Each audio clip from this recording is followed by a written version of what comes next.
Pagi ni saya tengok berita.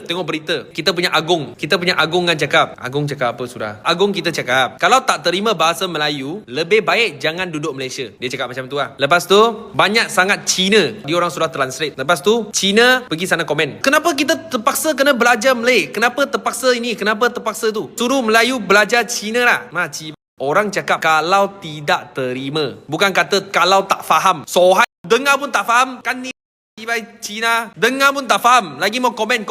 Jangan buat malu lah sohai. Tolonglah jangan buat malu. Orang sudah cakap kalau tak terima, kalau tak boleh terima bahasa Melayu, lebih baik jangan duduk Malaysia. Orang cakap macam tu. Cina punya otak terus keluar ayat apa tau? Kau tak tahu bahasa Melayu, kau keluar Malaysia. Ini Cina punya otak. Cina tolonglah. Sebelum komen, dengar elok-elok dulu. Dengar pun tak faham nak dengar. Ini kau betul-betul tak tahu. Jangan buat malu. Tolong jangan buat malu.